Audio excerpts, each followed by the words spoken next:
जितना I2 यहाँ पे था उतना यहाँ पे रहेगा, जितना HI यहाँ पे बना है उतना यहाँ बचा रहेगा। अब आप अगर सोच रहे हो कि हम आपसे पूछा जाए कि आपने रिएक्शन कहाँ से शुरू किया था, H2 और I2 को लेकर शुरू किया था, कंटेनर ओपन करके आपको दिखाया जा रहा है, या HI को लेकर स्टार्ट किया था, आप नहीं बता सकते। तो यही कहा जा रहा है कि आप दोनों में से किसी भी डायरेक्शन से रिएक्शन को आप शुरुआत कर सकते हैं, ठीक है। और दोनों कंडीशन में आपको क्या मिलेगी, मतलब रिवर्सिबल प्रोसेस मिलेगा। कितने पॉइंट हुए? 5। एक और होना चाहिए। तो by directional never complete, delta G 0, generally carried out in close system and can be initiated, अगला पॉइंट है, can be initiated from either the direction. ये हो गया। एक और पॉइंट बेटा, यहां पर एक पॉइंट देखो, यहां पर रिवर्सिबल प्रोसेस में इक्विलिब्रियम मिलेगी, लिख लेंगे इक्विलिब्रियम इज ऑब्टेन्ड।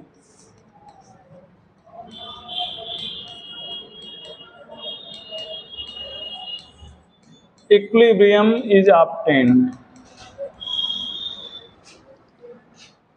तो यहां पर आपको इक्विलिब्रियम मिलेगी। एग्जाम्पल में पहला,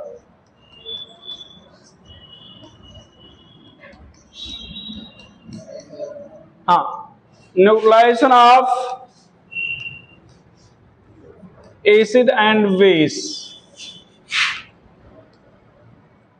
when at least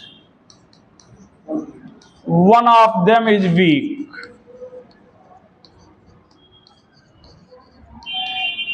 मतलब दोनों में से कोई भी एक वीक होना चाहिए, दोनों स्ट्रांग नहीं होने चाहिए। दोनों स्ट्रांग होंगे तो क्या हो जाएगा, इरिवर्सिबल हो जाएगा। कल लिखाया गया था, ये ध्यान देना बेटा। CH3COOH, यहां पर NaOH, आपका जो एसिटिक एसिड है जहां पर COOH दिखेगा वो वीक होगा, वो क्या होगा, वीक।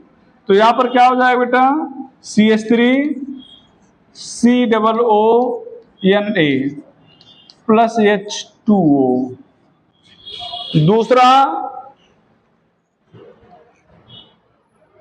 आप अगर देखें तो यहां पर दूसरा एग्जाम्पल लिखेंगे, यहां पर क्या सेकंड एग्जाम्पल क्या लिखने चल रहे हैं, thermal dissociation reaction. Thermal dissociation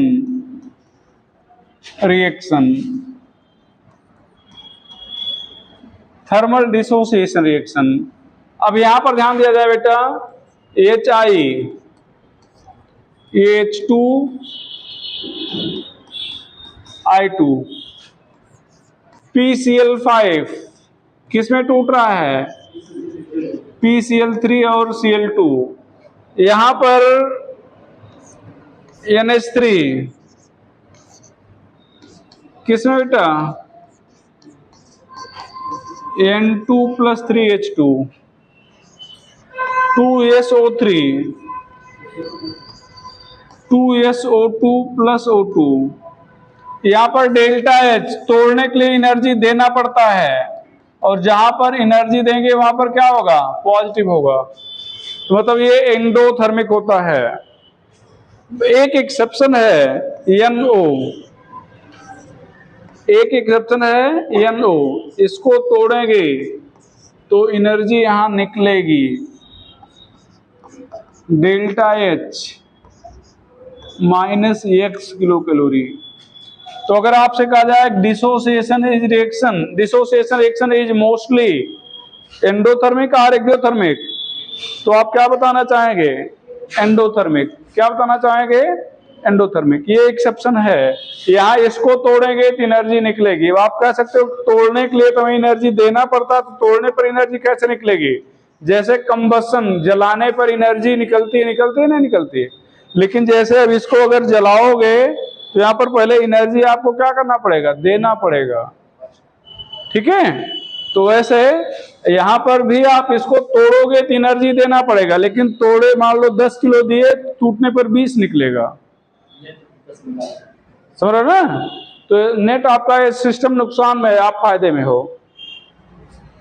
अगला हो जाएगा थर्ड, थर्मल, सॉरी यहां पर सिंथेसिस रिएक्शन।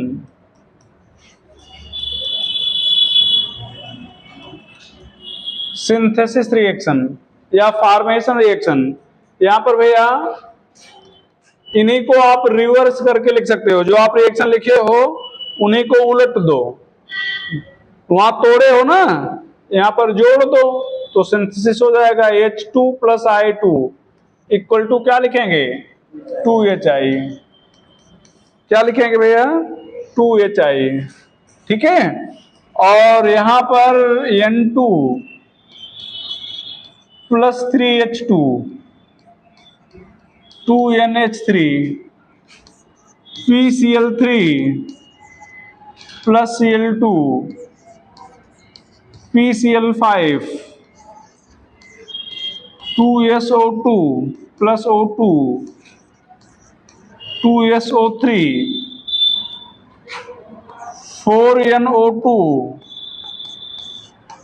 + O2, 2N2O5,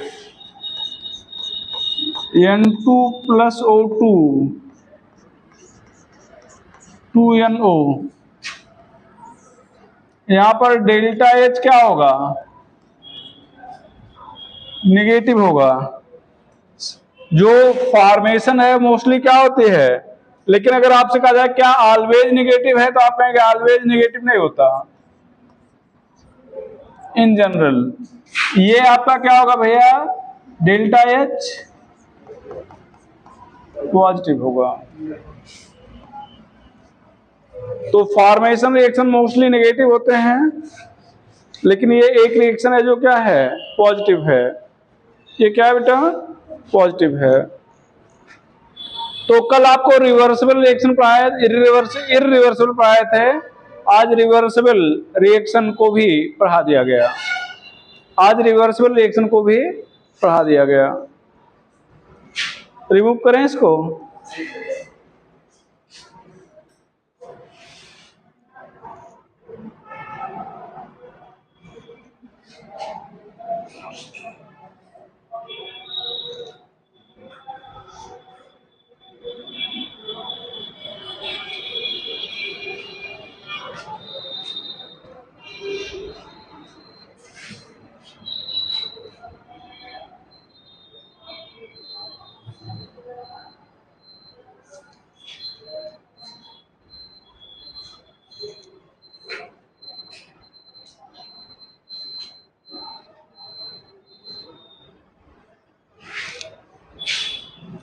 आगे बढ़ा रहे हैं, आगे लिखिएगा इक्विलिब्रियम।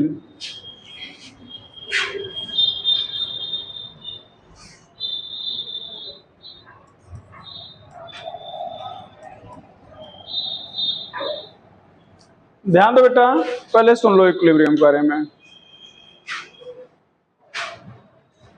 ये रिएक्शन की वो स्टेट है जिस पर फॉरवर्ड डायरेक्शन का रेट बैकवर्ड रिएक्शन के डायरेक्शन के रेट के क्या हो जाता है, बराबर हो जाता है। जैसे आपसे कहा जाए कि आप ये, अच्छा इक्विलिब्रियम पाया कहाँ जाता है, रिवर्सिबल रिएक्शन में। तो आपसे कहा जाए कि आप निकलें और पीछे से आके बैठ जाएं। आप क्या हुआ, आगे से निकले और पीछे से क्या हुआ, अंदर आ गए। तो दोनों डायरेक्शन हुआ कि नहीं हुआ। अब आप जिस तेजी से निकले हैं, मतलब उधर से आएंगे, तो जिस तेजी से आप एंटर कर रहे हैं उसी तेजी से एक दूसरा बच्चा बाहर निकल जाए, तो ये फॉरवर्ड है और वो क्या है, बैकवर्ड। अगर ये दोनों रेट बराबर हैं तो कहा जाएगा कि रिएक्शन इक्विलिब्रियम पर है। अच्छा, मान लो इस क्लास में 25 बच्चे बैठे हैं, एक बच्चा बाहर गया, तो बाहर कितने बच्चे हैं, एक, अंदर कितने हैं, 24। और जिस तेजी से बाहर वाला बच्चा अंदर आया है उसी तेजी से अंदर वाला बच्चा एक दूसरा बाहर चला गया, तो क्या ये संख्या बदलेगी,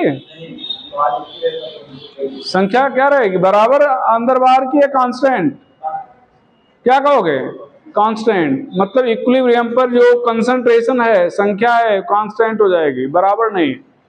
तो at equilibrium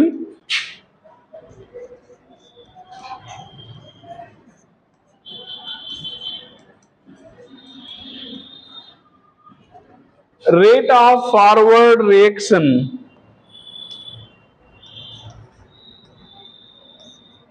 rate of forward reaction,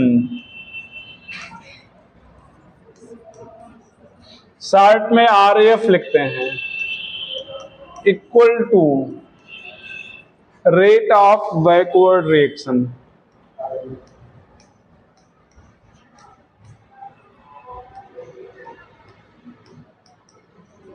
यहां पर RB, तो RF और RB क्या हो जाएंगे बेटा, बराबर हो जाएंगे। Concentration of reactant and product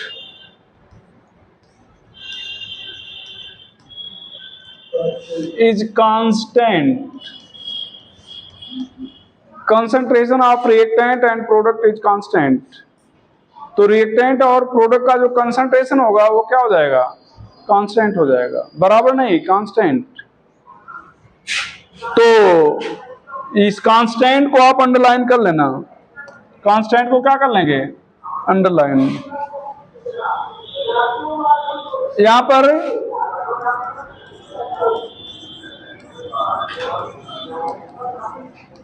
equilibrium is dynamic,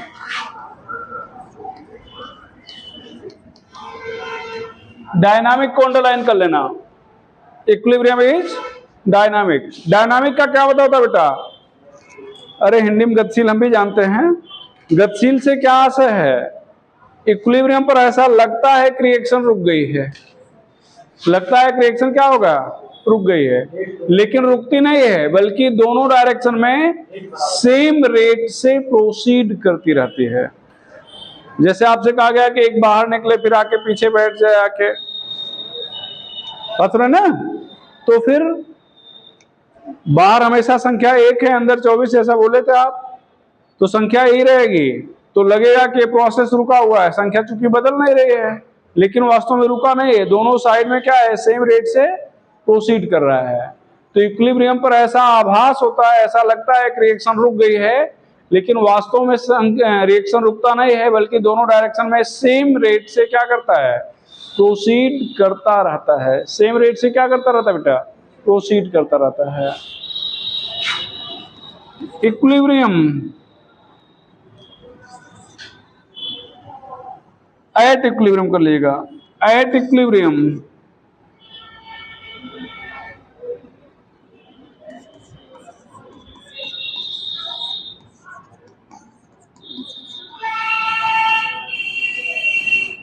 delta G क्या लिखोगे, 0। इक्विलिब्रियम कहां पर मिलेगा, obtain in reversible reaction,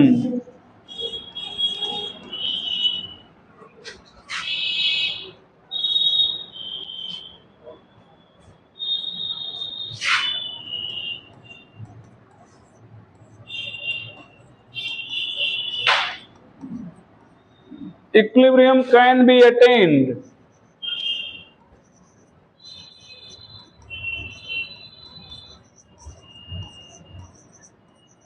from either the direction,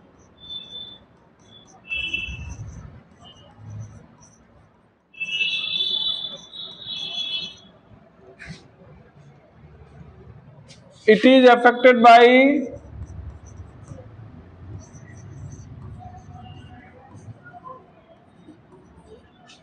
temperature, pressure, concentration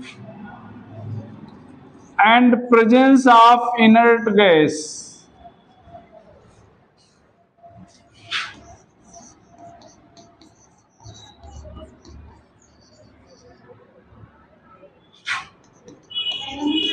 Comment.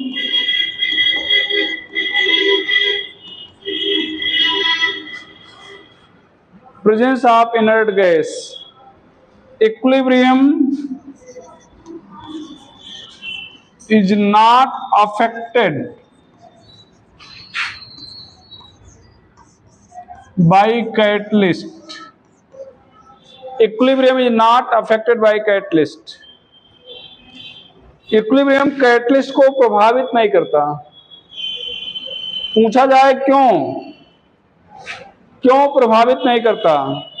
Catalyst जितनी तेजी से रिएक्शन आगे ले जाएगा उतनी ही तेजी से पीछे भी ले आएगा।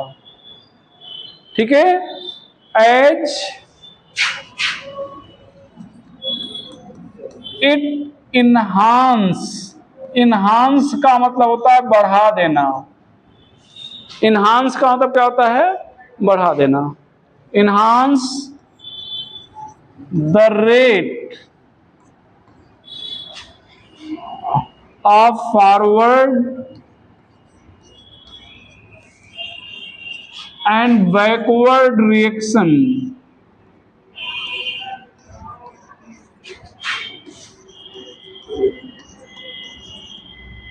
up to same extent।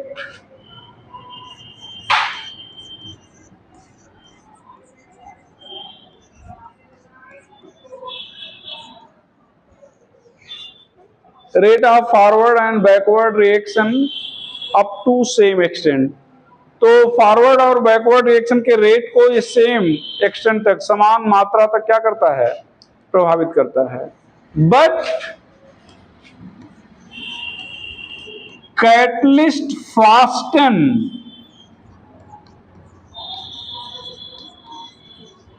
और हेस्टन, उन्हीं वर्ड को यूज कर रहे हैं जो बुक में लिखे हैं या पेपर में पूछे जाते हैं। फास्टन का मतलब, फास्ट का मतलब तेज, हेस्ट का मतलब तेज, तो फास्टन और हेस्टन मतलब तेज कर देता है। अटेनमेंट ऑफ इक्विलिब्रियम, अटेनमेंट मतलब प्राप्ति, पहुंच।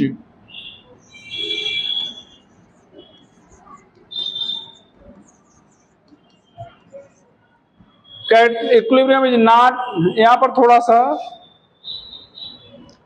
एक वर्ड सुधार लिया जाए भैया। ये जो आपने लिखा है, यहां पर जो आपने लिखा है इक्विलिब्रियम, यहां पर पोजीशन आप इक्विलिब्रियम कर लो। Position of equilibrium is not affected by catalyst. क्यों? इसका रीजन बता दिया गया। As it enhance the rate of forward and backward reaction up to same extent, up to same extent, but catalyst fasten और hasten attainment of equilibrium. तो जो catalyst है equilibrium की पोजीशन को प्रभावित नहीं करता, लेकिन कैटलिस्ट की प्रेजेंस में इक्विलिब्रियम जल्दी प्राप्त हो जाती है। बात समझ ना? तो क्यों प्रभावित नहीं करता पोजीशन को? क्योंकि जितना तेजी से आगे के मतलब फॉरवर्ड डायरेक्शन के रिएक्शन को बढ़ाएगा उतना ही तेज क्या करेगा? बैकवर्ड को बढ़ाएगा। तो इक्विलिब्रियम तो जल्दी मिल जाएगी, लेकिन पोजीशन उसकी बदलेगी नहीं। यहां पर ध्यान देना बेटा, इधर समझो। यहां पर एक कंटेनर में आप H2 रख दो, क्या रख दो? O2 भी रख दो, दोनों आपस में रिएक्ट करके H2O बना लिए। यहां पर कोई कैटलिस्ट नहीं था, तो ये दोनों जब आप रखोगे, कोई कैटलिस्ट नहीं है, तो दोनों आपस में रिएक्ट करके H2O बनाएंगे। लेकिन इनको बनाने में 2 से 3 वर्ष, मतलब वाटर बनने में 2 से 3 वर्ष लग जाएगा। बन गए। अब इस ये वाटर टूटेगा, किस में बदलेगा? H2 में और O2 में। किस में बदलेगा बेटा? H2 में और O2 में। तो H2 और O2 में बदलेगा, तो इसको बनने में 2 से 3 वर्ष लग रहा था, और अब इसको टूटने में भी 2 से 3 वर्ष लग जाएगा। मतलब इक्विलिब्रियम आपको 5 से 6 वर्ष के अंदर प्राप्त होगी। और अगर आपने यहां पर कैटलिस्ट के रूप में क्या ले लिया है? प्लेटिनम ले लिया है। कैटलिस्ट के रूप में क्या ले लिया है? प्लेटिनम ले लिया है। तो जब आपने कैटलिस्ट के रूप में यहां पर प्लेटिनम ले लिया है, तो ये रिएक्शन इतना तेज होगी, इतना तेज होगी कि विस्फोट हो जाएगा। मतलब ये बहुत तेजी से बनेगा और बहुत तेजी से टूटेगा। तो जब कोई भी रिएक्शन बहुत फास्ट होती हो, तो वहां पर विस्फोट होने की संभावना रहती है। अभी आपसे कह दिया बहुत तेज दौड़ना है तो उसका गिर जाओ, बहुत तेज दौड़ने के लिए भी आपसे कह दिया जाए तो उसका आप क्या करो, गिर जाओ। तो जो रिएक्शन बहुत फास्ट होगी, बहुत तेज होगी, वहां पर भी स्फोट की संभावना रहेगी, एक्सप्लोड कर जाएगा। अब ऐसा नहीं है कि जब यहाँ पर प्लेटिनम आपने नहीं लिया था तो 2 मोल मिला था और प्लेटिनम ले लिया तो यहाँ पर 4 मोल वाटर मिल गया, ऐसा हुआ नहीं। प्लेटिनम नहीं था तब भी 2 ही मोल मिला था, प्लेटिनम लिया है तब भी 2 ही मोल मिल रहा है। बस अंतर ये हुआ जो 2 से 3 वर्ष लग रहा था, अब वो बहुत तेज हो गया, एक्सप्लोड कर रहा है। बात सुने ना? तो ये पोजीशन को चेंज नहीं करता है, बल्कि इसकी मतलब स्पीड अप कर देता है, फास्ट कर देता है इक्विलिब्रियम के प्राप्ति को। ठीक है, तो ये था इक्विलिब्रियम। क्या था? इक्विलिब्रियम। चलो एक क्वेश्चन लिख लिया जाए।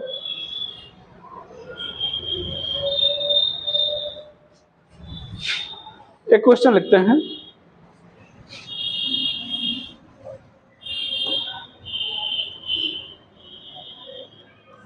At equilibrium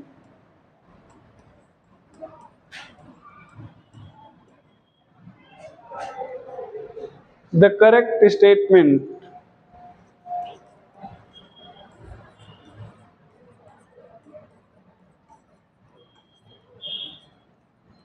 is for given reaction.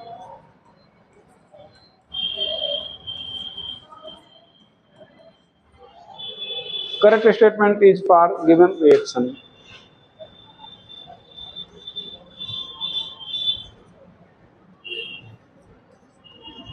%50 A converts into B.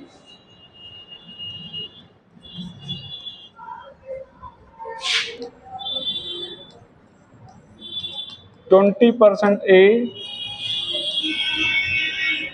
converts into B.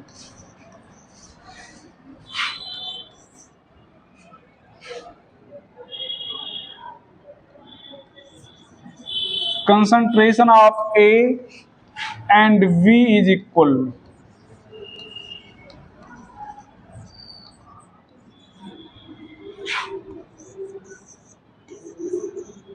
Concentration of A and V is constant.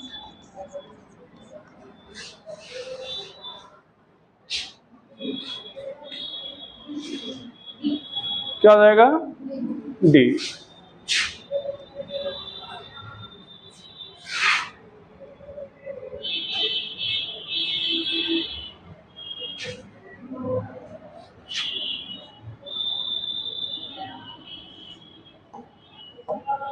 अगला क्वेश्चन,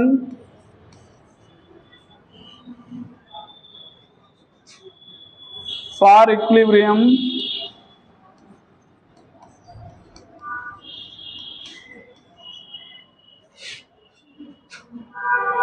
या फार हटा दो, equilibrium is not affected bye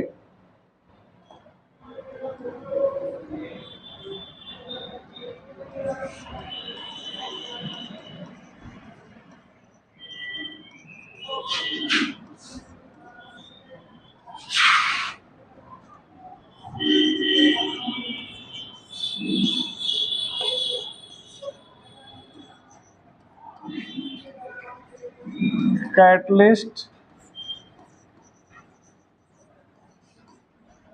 presence of inert gas, temperature, pressure।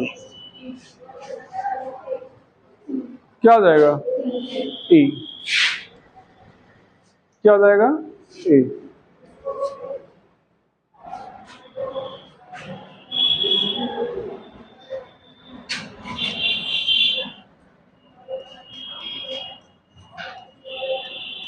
Incorrect statement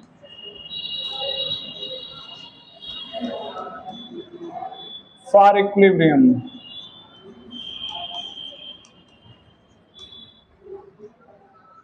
Incorrect statement for equilibrium.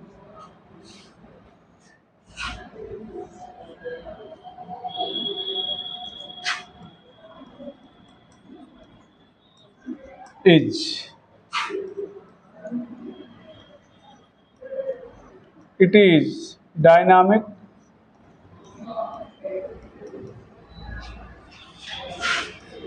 in nature,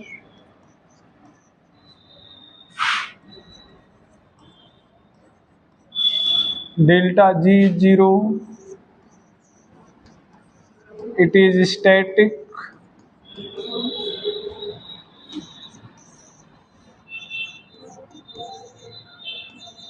it is not affected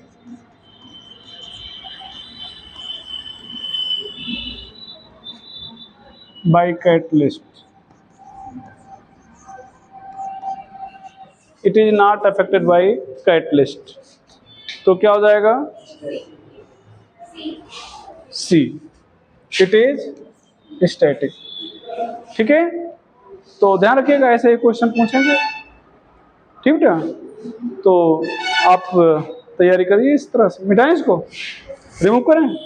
चलो आगे लिखिएगा, ली Chatelier principal.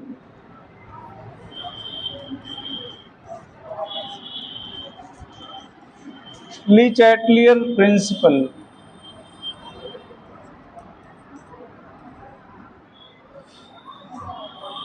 Lee Chatelier principal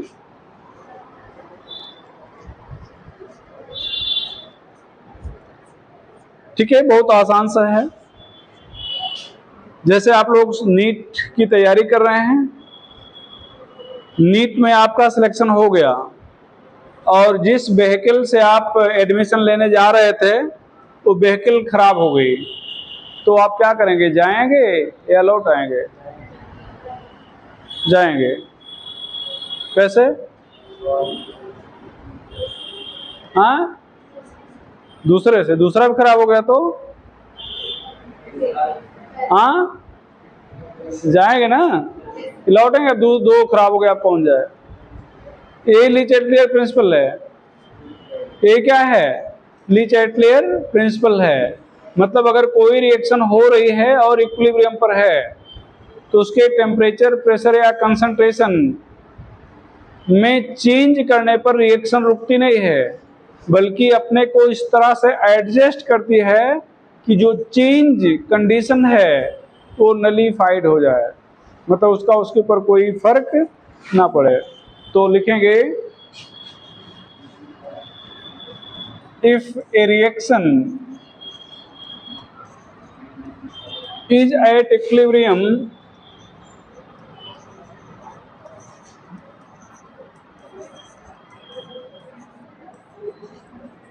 and subjected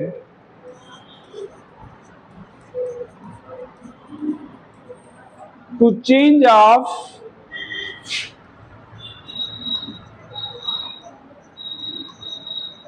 temperature, pressure or concentration, then reaction will not stop.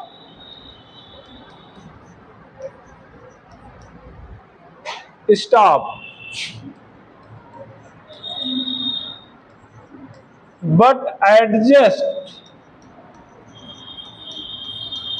it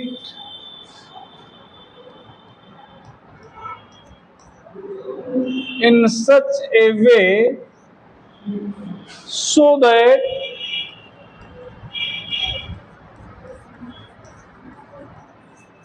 change condition is nullified.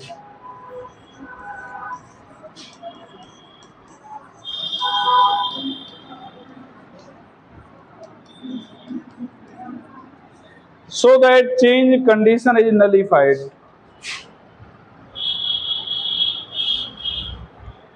If a reaction is at equilibrium and subjected to change of temperature, pressure or concentration, then reaction will not stop but adjust itself in such a way so that change condition is nullified. तो अपने को इस तरह से adjust करती है कि उसकी जो चेंज कंडीशन है वो क्या हो जाए? न्यूट्रलाइज हो जाए। ठीक है, तो रिएक्शन रुकेगी नहीं, बल्कि अपने को इस तरह से एडजस्ट करेगी कि जो कंडीशन आपने क्रिएट किया है उसका उसके ऊपर कोई फर्क ना पड़े। हम 2 पॉइंट एक साथ देखेंगे, एक तो फैक्टर अफेक्टिंग इक्विलिब्रियम और दूसरा एप्लीकेशन ऑफ ली चाटलियर प्रिंसिपल। तो यहां पर factor affecting equilibrium,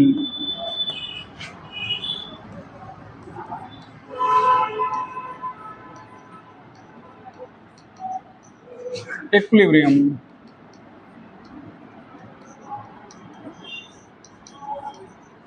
and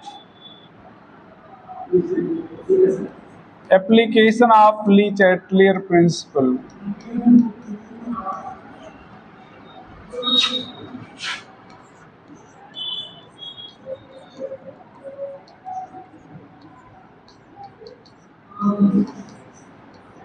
application of Lee Chatelier principal, ये 2 हेडिंग एक साथ चलेंगे। तो यहां पर ध्यान देना बेटा, पहला जो हम लोग देख रहे हैं वो टेम्परेचर देख रहे हैं। पहला इफेक्ट है टेम्परेचर। अब टेम्परेचर के बेस पर अगर देखा जाए तो रिएक्शन एंडोथर्मिक हो सकता है और क्या हो सकता है, एक्सोथर्मिक। एंडोथर्मिक के लिए यहां पर क्या होगा, delta H positive, delta H क्या बताया गया था, नेगेटिव। अब रिएक्शन अगर एंडोथर्मिक है, रिएक्शन क्या है, एंडोथर्मिक, इसका मतलब उसे हीट पसंद है या नहीं पसंद है, पसंद है। एंडोथर्मिक का मतलब जो हीट एब्जॉर्ब करके आगे बढ़ता है, तो हीट पसंद है और आप हीट दे भी रहे हो तो उसके फेवर में काम कर रहे हो या अगेंस्ट में, फेवर में। तो जब आप उसके फेवर में काम कर रहे हो तो भी आपके फेवर में काम करेगी, मतलब आगे ले जाना चाह रहे हो तो आगे ले जाएगा, ठीक है। तो if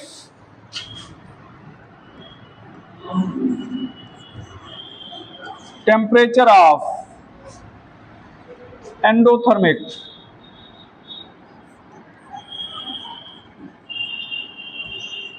reaction increases, equilibrium will shift in forward direction।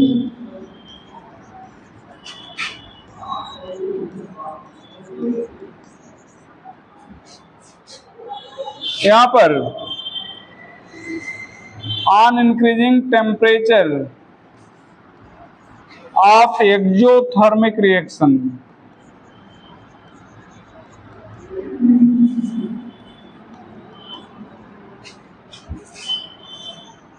Equilibrium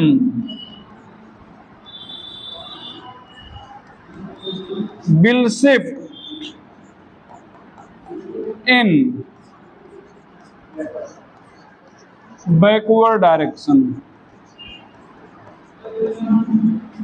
Equilibrium will shift in backward direction।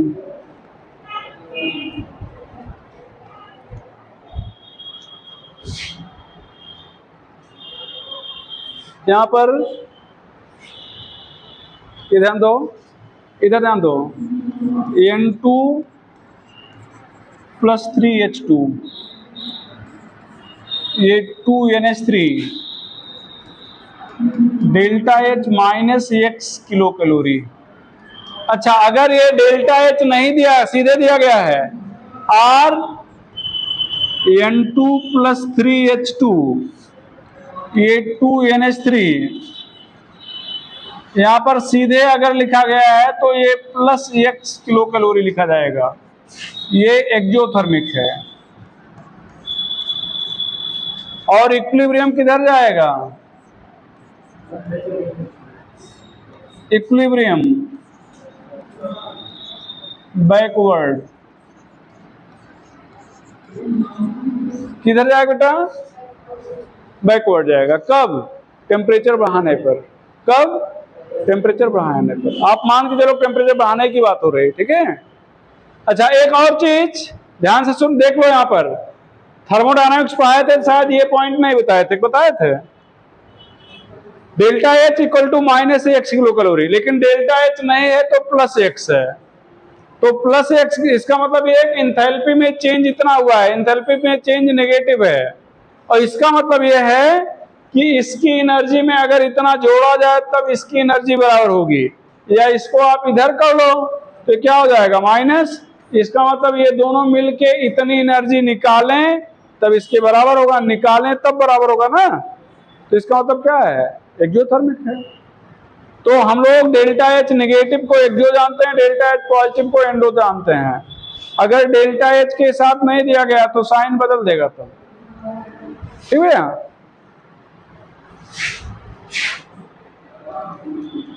यहां पर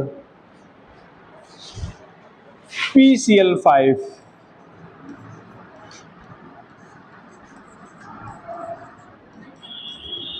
Cl2, यहां पर डेल्टा एच पॉजिटिव,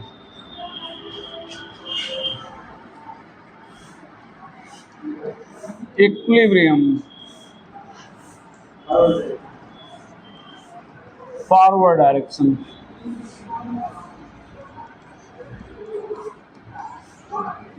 यहां पर ऑन इंक्रीजिंग टेम्परेचर,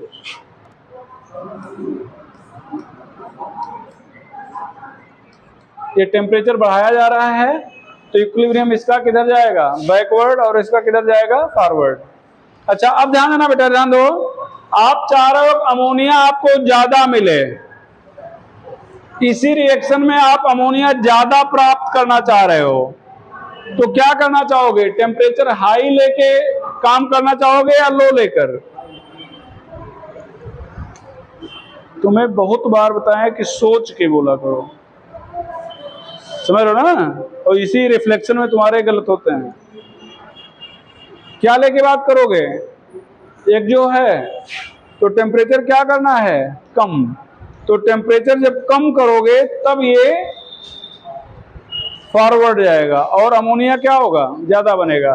तो ली चैटलियर प्रिंसिपल का यही एप्लीकेशन है, यही बता रहा है, रिएक्शन तो रुकेगी नहीं, आप टेम्परेचर बढ़ाओगे तो चाहे आगे बढ़ेगी चाहे पीछे। अमोनिया आप ज्यादा प्राप्त करना चाह रहे हो तो रिएक्शन आगे ले जाना चाहोगे आप पीछे ले जाना चाहोगे, पीछे, पीछे, आगे।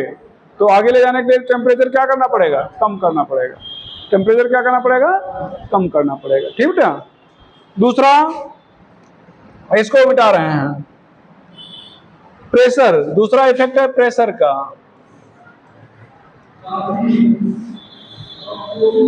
दूसरा इफेक्ट है प्रेशर। तो pressure is inversely proportional to volume, so यहां पर एज कर देते हैं, on increasing pressure equilibrium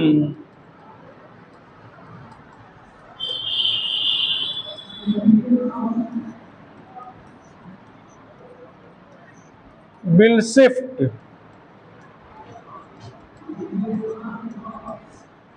in direction where volume decreases। तो ध्यान देना बेटा, प्रेशर वॉल्यूम के इनवर्सली प्रोपोर्शनल में है, इसका मतलब प्रेशर बढ़ाने पर वॉल्यूम घटना चाहिए, तो प्रेशर बढ़ाएंगे तो इक्विलिब्रियम उधर शिफ्ट होगी जिधर वॉल्यूम क्या होगा, घट रहा होगा। तो यहां पर बहुत लंबी कहानी नहीं खींच रहे हैं, सीधे इधर ध्यान देना, इधर पहला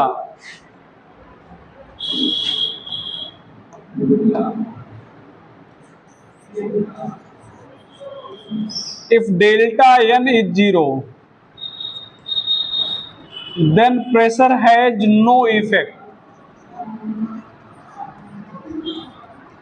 on equilibrium।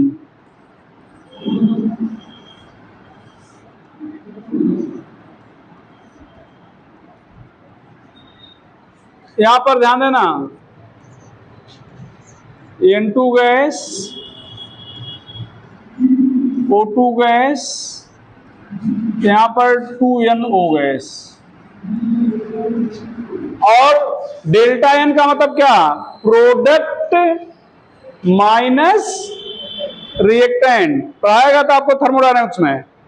डेल्टा एन यहां पर क्या लिखा गया था, N P G minus N R जी।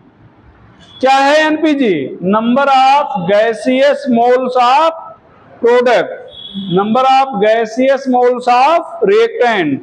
तो यहां पर कितने मोल हैं, 2, यहां पर कितने मोल हैं, 1 और 1 2, तो 2 माइनस 2 कितना आ गया भैया, 0।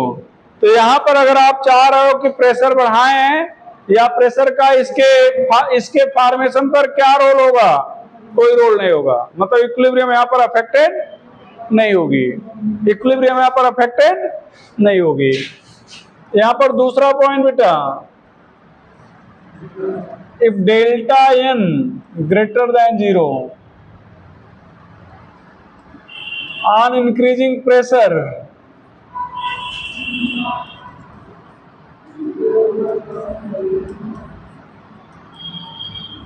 Equilibrium shift in forward direction, forward है बैकवर्ड, बैकवर्ड,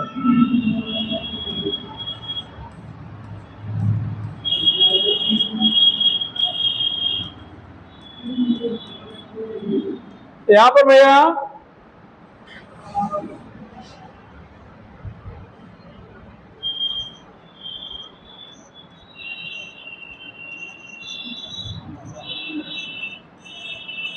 ये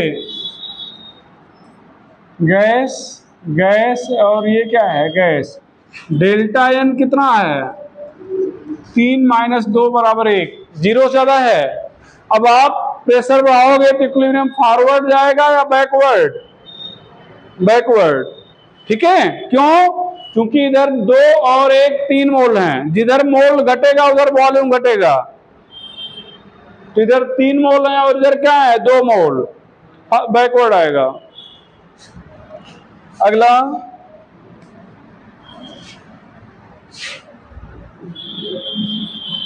तीसरा पॉइंट है,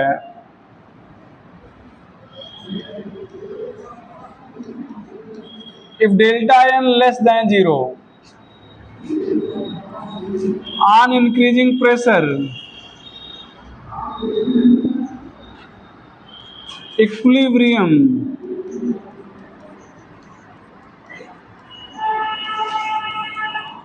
will shift in forward direction।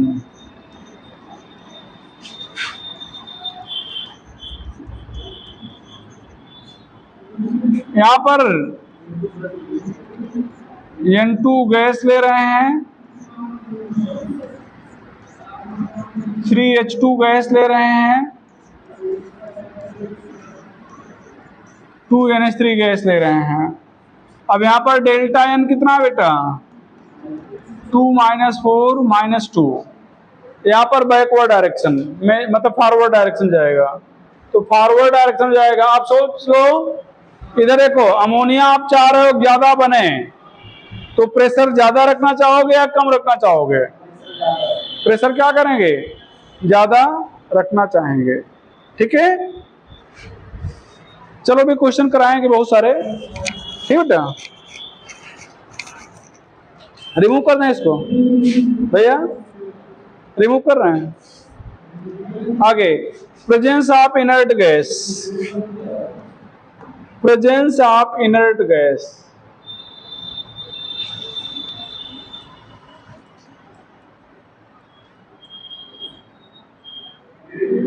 presence of inert gas as on increasing, sorry, on addition of inert gas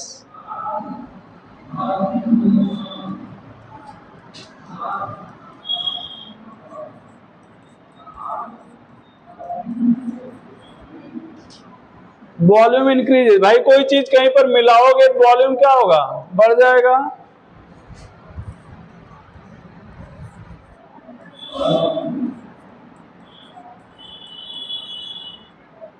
So equilibrium will shift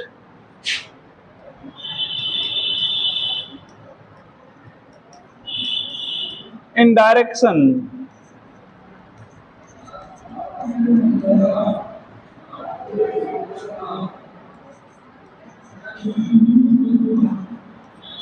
where volume increases. Equilibrium will shift in direction where volume will increases. ठीक है, तो pressure का उल्टा effect, भाई pressure बढ़ाने पर volume घटता है, तो इसका मतलब जिधर वॉल्यूम घटेगा उधर जाएगा, और यहां पर क्या मिला रहे हो, कुछ मिलाने पर वॉल्यूम बढ़ जाना चाहिए ना, इसका मतलब इक्विलिब्रियम किधर शिफ्ट होगा, जिधर वॉल्यूम बढ़ रहा है। तो यहां पर पहला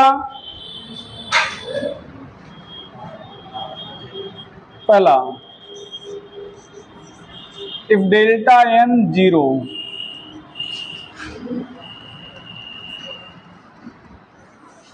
inert gas has no effect.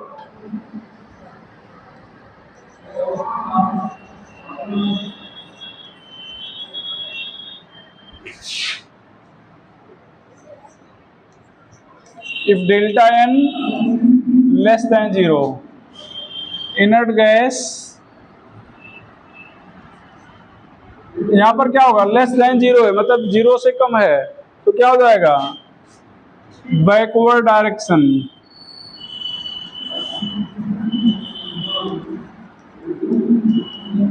और if delta n greater than 0, तो क्या हो जाएगा, forward direction.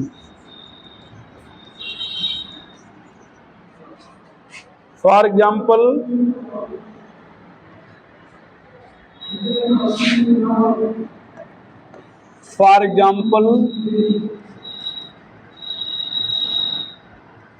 on addition of inert gas,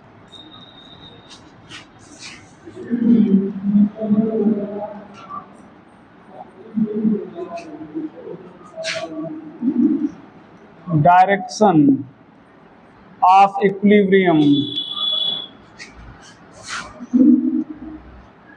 direction of equilibrium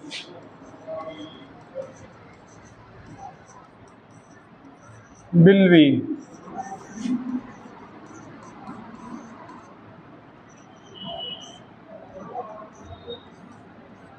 क्या हो जाएगा बेटा,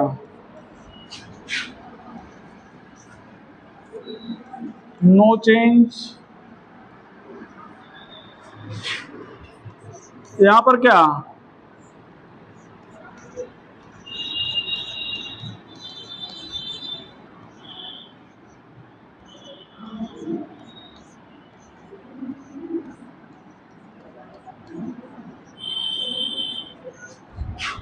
किधर जाएगा, हाँ तुम्हें पूछ रहा हूं, फॉरवर्ड है बैकवर्ड, हाँ किधर भैया,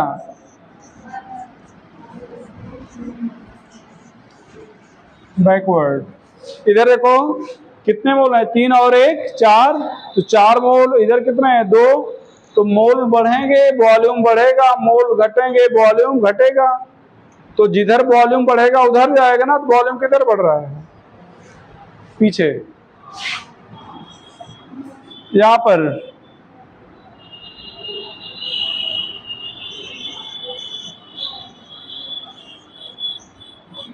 क्या होगा बेटा,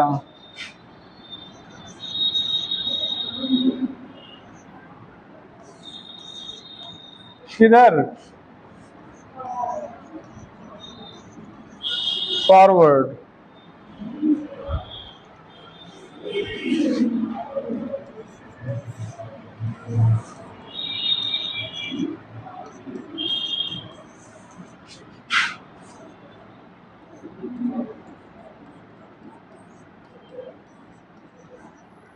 किधर,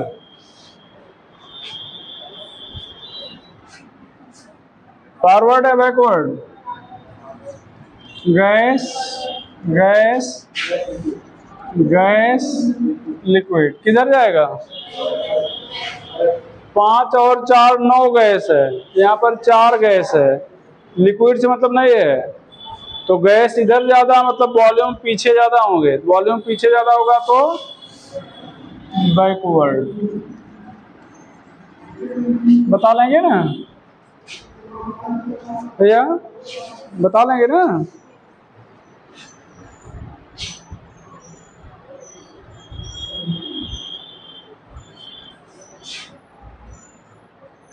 effect of concentration.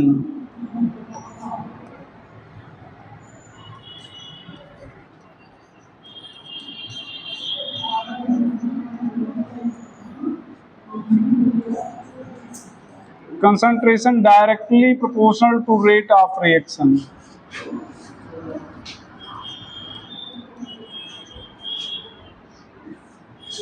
As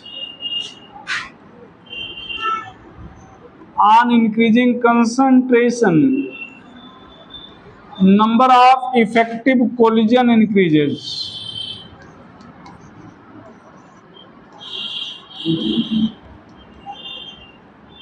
kinetics पढ़ाएंगे तो वहां पर इफेक्टिव कोलिजन के बारे में डिटेल में समझाएंगे, ठीक है। बस ये जान लो मॉलिक्यूल आपस में कोलाइड करते हैं तो रिएक्शन कोलिजन के कारण ही होता है, लेकिन कुछ विशेष कोलिजन होते हैं जिनके कारण रिएक्शन होता है, सभी के कारण नहीं होता। उन विशेष कोलिजन को ही क्या कहते हैं? इफेक्टिव कोलिजन कहते हैं। तो कंसंट्रेशन बढ़ाने पर इफेक्टिव कोलिजन बढ़ जाता है, इसलिए रेट क्या होता है बेटा? बढ़ जाता है। अब ध्यान दो, इधर आगे बढ़े।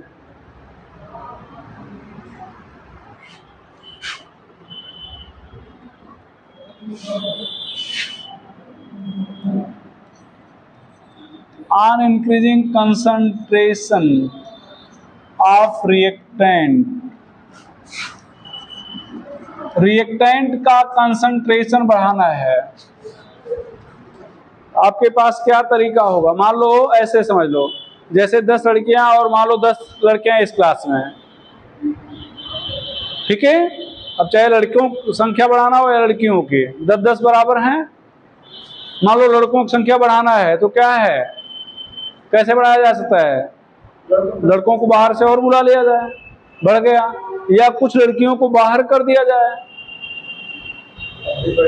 भाई 10-10 थे ना, मान लो 5 लड़कियों को बाहर कर दिया गया, तब भी तो आप 10 ये 5 हो गए, ये तो हुआ। या इनको 10 ही रहने दिया, 2-4 बाहर से और बुला लिया जाए। तो 2 तरीके ना बढ़ाने के। तो रिएक्टेंट का कंसंट्रेशन बढ़ाना है तो इसका मतलब क्या कर सकते हो बेटा?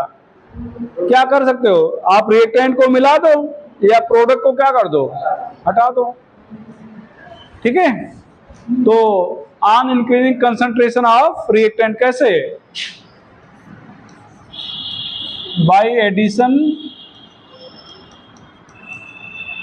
ऑफ रिएक्टेंट और removal of product.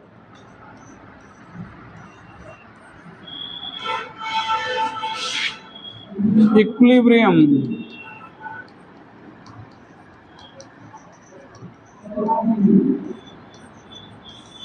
shift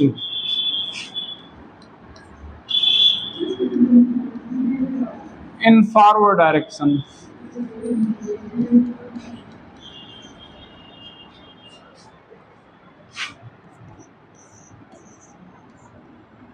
On increasing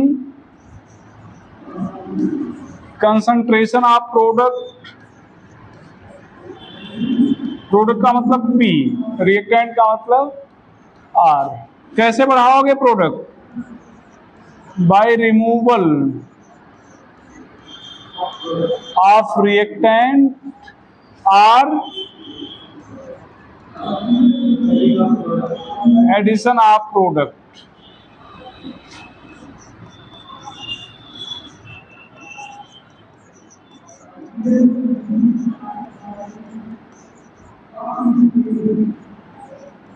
Equilibrium will shift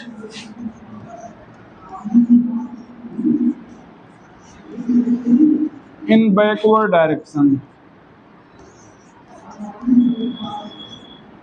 equilibrium will shift in backward direction. तो अगर आप प्रोडक्ट का कंसंट्रेशन बढ़ाते हैं तो इक्विलिब्रियम बैकवर्ड डायरेक्शन जाएगी, और रिएक्टेंट का बढ़ाते हैं तो फॉरवर्ड डायरेक्शन में। चलें आगे भैया।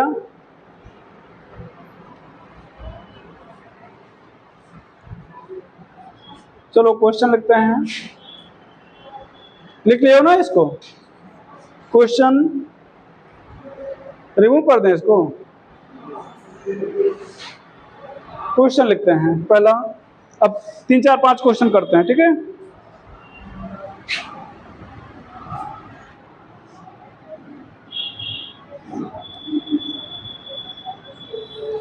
according to given reaction,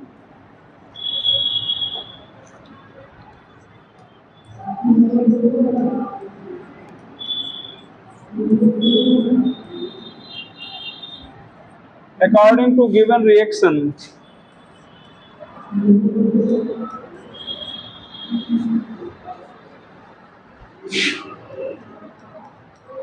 two NOCl,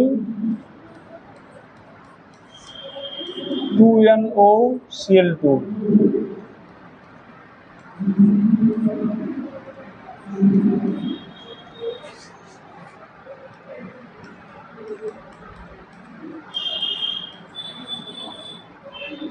In which condition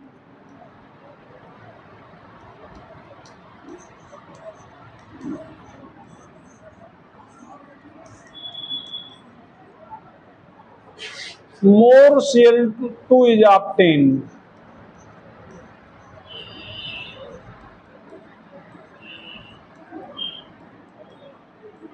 More Cl2 is obtained.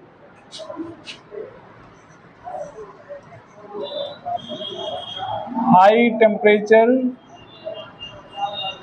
high pressure,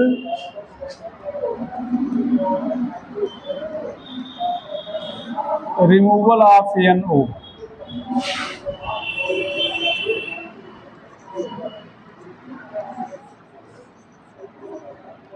High temperature, low pressure,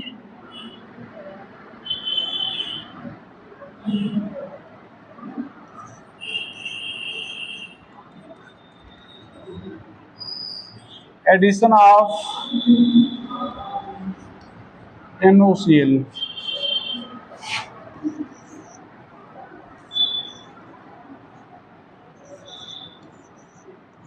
Low temperature, low pressure, removal of NO.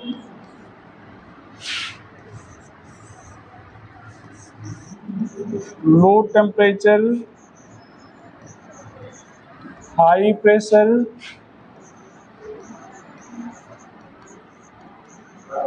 addition of NOCl.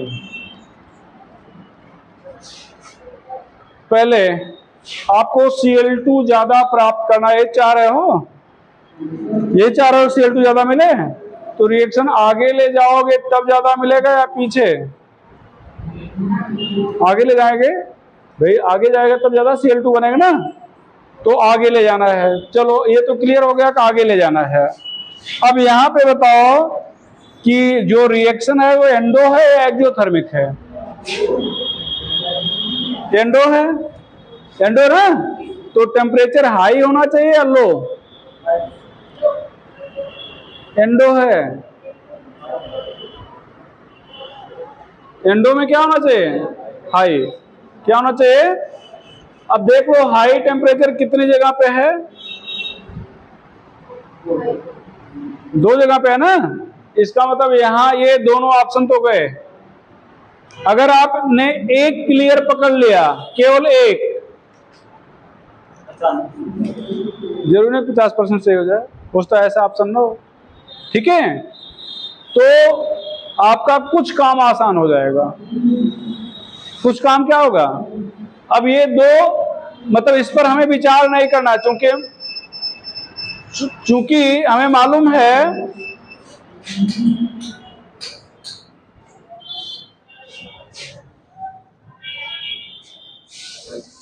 ठीक है। तो देखो, मतलब पहला और दूसरा ऑप्शन ध्यान दो, मतलब लास्ट वाले दो ऑप्शन जो थे उसमें लो टेम्परेचर था, इसका मतलब लो टेम्परेचर तो रहेगा नहीं, तो तीसरा और चौथा ऑप्शन तो गया। अब विचार हमें करना है पहले और दूसरे ऑप्शन पे, दोनों में हाई टेम्परेचर है, तो फिर हम लोग प्रेशर देखेंगे, ठीक है। आगे हम लोग क्या देखेंगे? प्रेशर। तो पहले रिएक्शन को ध्यान से देखो कि वॉल्यूम किधर ज्यादा है, प्रोडक्ट साइड में या रिएक्टेंट साइड में? प्रोडक्ट कितने मोल बने हैं? 3, और रिएक्टेंट कितना है? 2, मतलब प्रोडक्ट का वॉल्यूम ज्यादा है। प्रोडक्ट का वॉल्यूम क्या है? ज्यादा है, तो प्रेशर क्या होना चाहिए? कम। अब देखो प्रेशर किस में कम है? हाँ, दोनों में कम है। सेकंड वाले में प्रेशर कम है, और ऊपर वाले में मतलब पहले वाले में प्रेशर क्या है? हाई है। तो इसका मतलब हम लोग क्या रखें, मतलब किस ऑप्शन को सही कर रहे हैं? हाँ, सेकंड वाला, सेकंड ऑप्शन सही हो जाएगा। ठीक है, तो इस तरह से हम लोग क्या करेंगे, विचार करेंगे अपने उस पर। ठीक है, चलो आगे चलते हैं। अगला question, formation of ammonia, formation of ammonia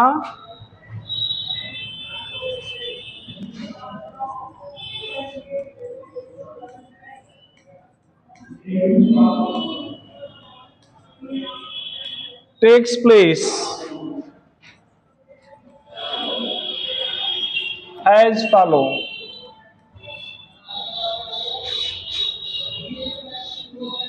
By Haber process.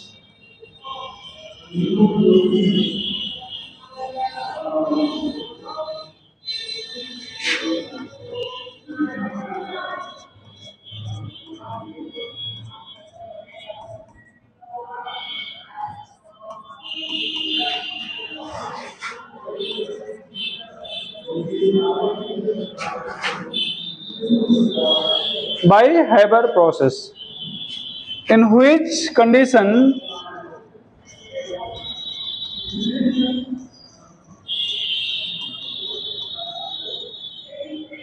more ammonia is obtained.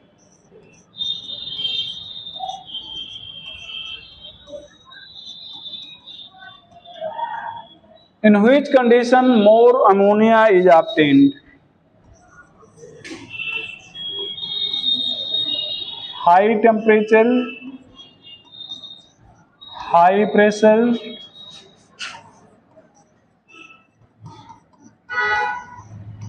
addition of inert gas.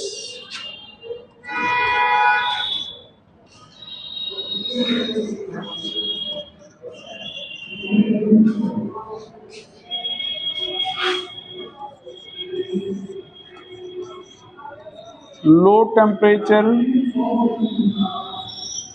high pressure, addition of hydrogen.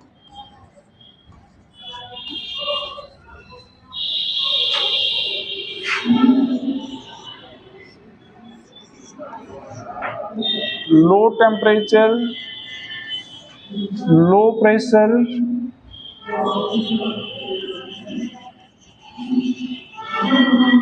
removal of nitrogen.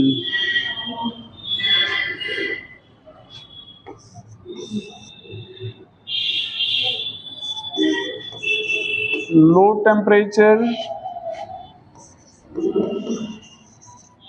high pressure, removal of hydrogen.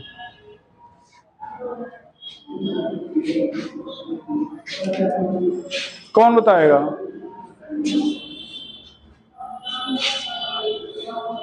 चलो आप बताओ। Low temperature रहेगा मतलब ऊपर वाला तो गया।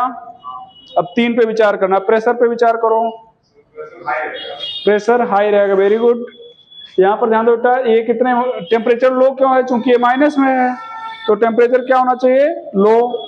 अच्छा, अब यहाँ पर नाइट्रो मतलब ये 4 मोल है, ये 2 मोल, मोल घटा मतलब वॉल्यूम घटा, प्रेशर क्या होना चाहिए? हाई। तो अब लो टेम्परेचर और हाई प्रेशर कहाँ पे है? ऐसा लो टेम्परेचर और हाई प्रेशर 2 जगह पे है, मतलब सी ऑप्शन भी गया। अब विचार किस पे करना है? बी और डी पर। विचार किस पे करना है? बी और डी पर। अब यहां पर एडिशन ऑफ हाइड्रोजन है बी में, और दूसरा है रिमूवल ऑफ हाइड्रोजन। तो आपको आगे ले जाना है, पीछे ले जाना है? अमोनिया ज्यादा बने इसके लिए क्या ले जाना है? फॉरवर्ड ले जाना है। तो फॉरवर्ड ले जाना है तो रिएक्टेंट का कंसंट्रेशन बढ़ाएं या घटाएं?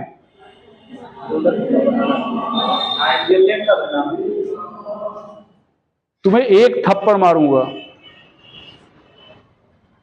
तुम अपनी आदत सुधारो। और तुम्हें पीटूंगा एक दिन। तुम यही गलती बार बार कर रहे हो। तो कितना समझाएं भैया, पूरा विचार करके तब बोलो। जब टिक करो, गोले करो, पूरा विचार करके करो। एक 10 सेकंड आप सोचने के चक्कर में आप पूरा 5 नंबर गंवा देते हैं।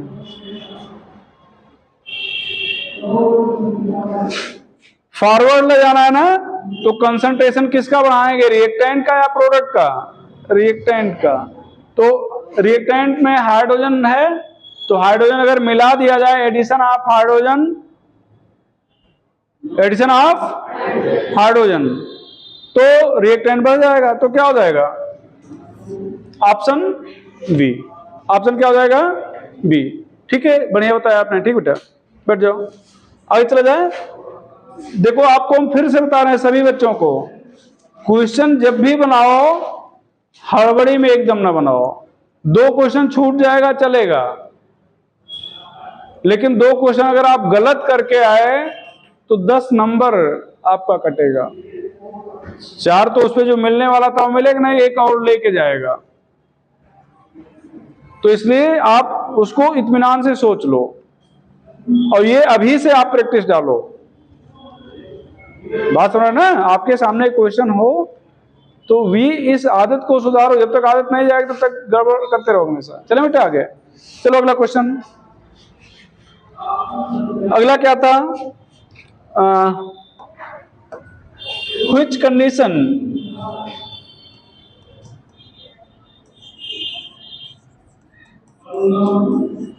Which condition favour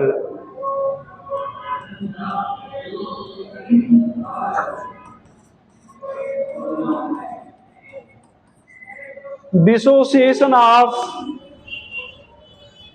PCl5, which occur as follow.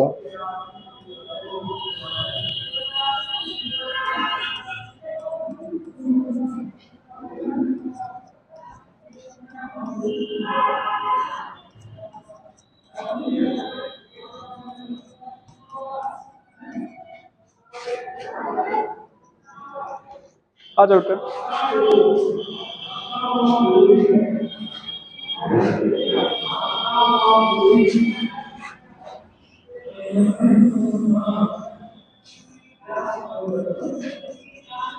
ये अब यहां पर हम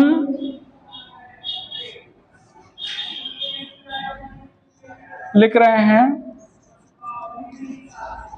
high temperature, high pressure,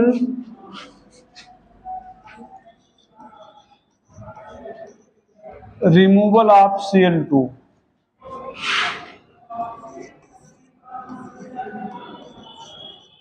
high temperature, low pressure, addition of inert gas.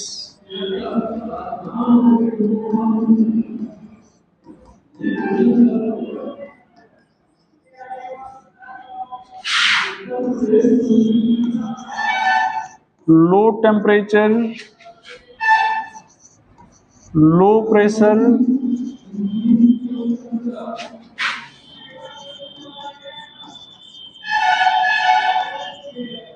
Removal of Cl2 कर दो।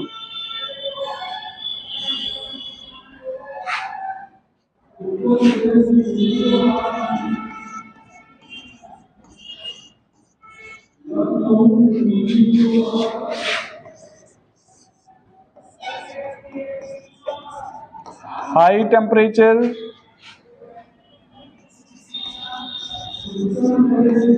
हाई प्रेशर,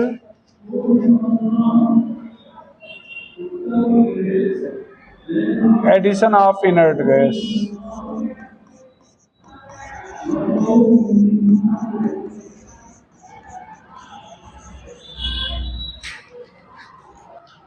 अब बताना है, पहले टेम्परेचर पे विचार करो, क्या करें, हाई या लो? और एक ही जगह लो टेम्परेचर है, तब तो आपका आंसर सही हो गया। जरूरी नहीं है कि अब एक ही जगह है तो फिर अब हाई कर दो, सोचो उसको, किस्मत है तो उसका वही ऑप्शन सही हो जाए। बैठो, यहां पर देखो -Q किलो कैलोरी लिखा गया और डायरेक्टली लिखा गया, डेल्टा एच नहीं है। बताया था अगर डेल्टा एच नहीं रहेगा तो साइन बदल के लिखा जाएगा, बताए थे ना। और डेल्टा एच के साथ अगर आप ए लिखोगे तो क्या लिखोगे, +Q किलो कैलोरी। इसीलिए हमने डेल्टा एच हटा दिया था। तब हम सोचे कि आप देखें दिमाग में है आप क्या नहीं है।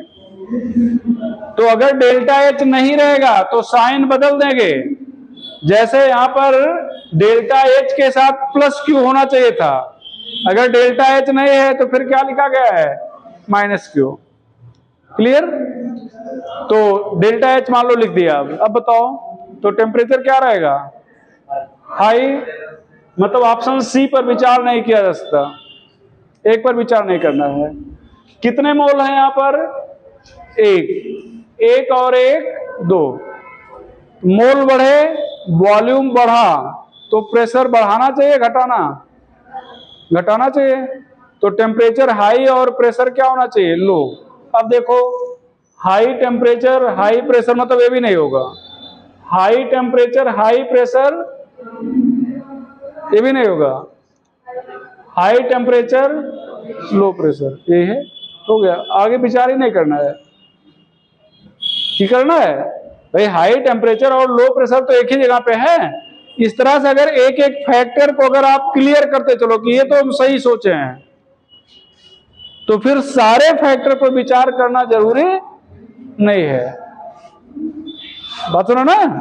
तो अब इस तरह क्वेश्चन बना लोगे या नहीं, बोलो विश्वास नहीं है, यह है विश्वास। बहुत सारे ऑब्जेक्टिव क्वेश्चन तो करा दिए आज, ठीक है। अच्छा, सॉल्युबिलिटी ऑफ लिक्विड अगला इफेक्ट है, मतलब सॉल्युबिलिटी ऑफ सॉलिड।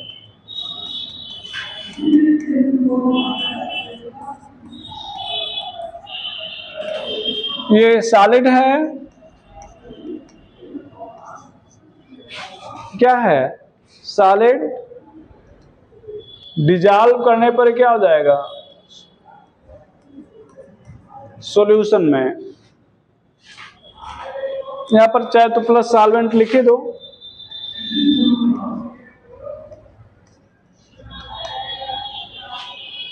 ठीक है।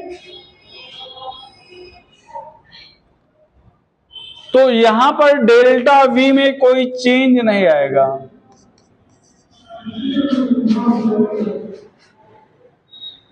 डेल्टा V में कोई चेंज नहीं, डेल्टा V में चेंज नहीं आया, इसका क्या मतलब हुआ कि जो इन दोनों का वॉल्यूम है वही वॉल्यूम भी क्या होगा, सॉल्यूशन का होगा, वही वॉल्यूम क्या होगा, सॉल्यूशन का। मतलब सॉलिड के डिजॉल्व होने पर वॉल्यूम में कोई फर्क नहीं पड़ेगा। तो जो वॉल्यूम में कोई फर्क नहीं पड़ेगा तो प्रेशर का कोई रोल होगा नहीं, प्रेशर का कोई रोल है नहीं। लेकिन ये मोस्टली एंडोथर्मिक है,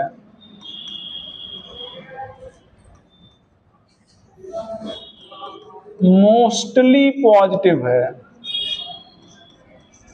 except few salt.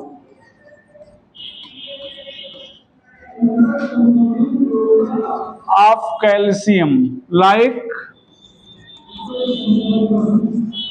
Calcium fluoride, calcium carbonate, calcium oxalate, ये सब। तो कैल्शियम के कुछ साल्ट को अगर छोड़ दिया जाए तो इसकी सॉल्युबिलिटी मोस्टली क्या है बेटा, मोस्टली क्या है, एंडोथर्मिक है। तो मोस्टली जब एंडोथर्मिक है इसका मतलब क्या हो गया कि टेम्परेचर तो बढ़ाना पड़ेगा, लेकिन प्रेशर का क्या रोल होगा, नो रोल। तो लिख लेंगे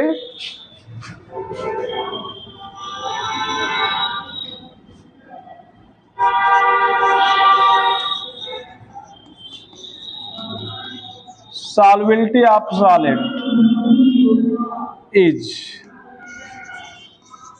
endothermic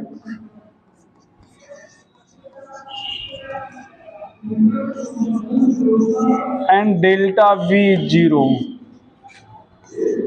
So high temperature favor solubility, but pressure has no effect.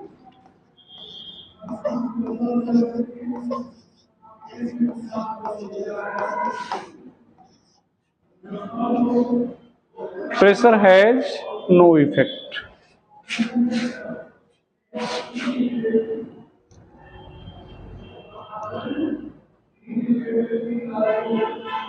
तो जो सॉलिड की सॉल्युबिलिटी है उसका कोई इफेक्ट किस पर, प्रेशर, मतलब उसके सॉल्युबिलिटी पर प्रेशर का कोई इफेक्ट नहीं होगा, लेकिन टेम्परेचर बढ़ाने पर मोस्टली सॉल्युबिलिटी क्या होगी, बढ़ जाएगी। इनकी सॉल्युबिलिटी क्या होगी, इनकी घट जाएगी। यहाँ एक्सोथर्मिक है ना, एक्सेप्ट आपने क्या लिखा है,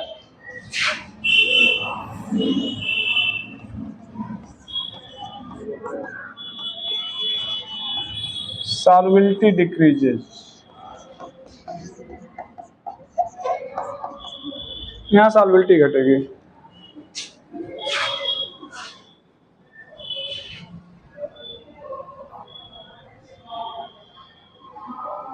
आगे चला जाए, रिमूव करें भैया, रिमूव कर रहे हैं, चलो आगे।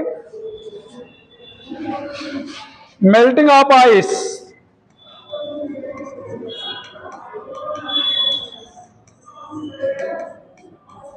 Melting of ice, ice melt करेगा, वाटर बनेगा। आइस का वॉल्यूम ज्यादा है वाटर का, अच्छा इसका जो मेल्टिंग है वो एक्सो है एंडो,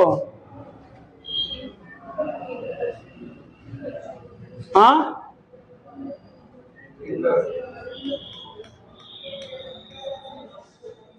बर्फ को पिघलाने के लिए हीट देना पड़ेगा या बर्फ के पिघलने पर आपको हीट मिलेगी,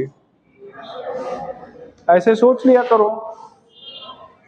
बर्फ के पिघलने पर आपको हीट मिलेगी, अगर है तो बढ़िया, तो बर्फ रख लो ठंडे में, सेको बढ़िया सा, आप देना पड़ेगा ना। और वॉल्यूम क्या होगा, वाटर का ज्यादा है आइस का, हाँ दांत के 3 पार्ट। अभी केमिकल बॉन्डिंग पढ़ाए तो वहां पर डिटेल में आइस का स्ट्रक्चर समझाए थे। आइस का वॉल्यूम ज्यादा होता है, डेंसिटी कम होती है, तभी आइस तैरता है वाटर पे, ठीक है। तो melting of ice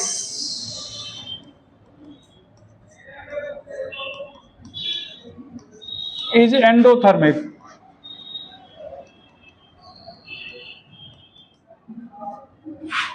where volume decreases,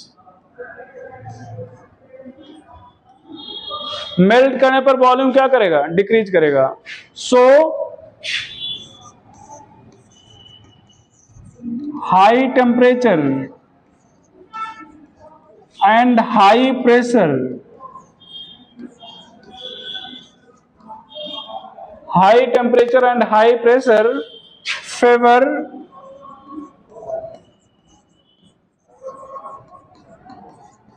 melting of ice, high temperature and high pressure favor melting of ice। तो चलो ये हो गया बेटा, बस एक थोड़ा सा सॉल्युबिलिटी लिक्विफिकेशन ऑफ गैस बच रहा है, और वो हेनरी लॉ पर बेस्ड है। और हेनरी लॉ हमने कल कहा था कि इक्विलिब्रियम में पढ़ा देंगे, ठीक है। तो कल इसको पढ़ा के थोड़ा हेनरी लॉ बता देंगे और उस पर कुछ क्वेश्चन करा देंगे, ठीक है। और उसके बाद हम लोग इसके law of mass action, equilibrium constant, इन सब चीजों पर चर्चा कर लेंगे, ठीक है। ठीक भैया, तो आज की कहानी यहीं तक, ठीक भैया।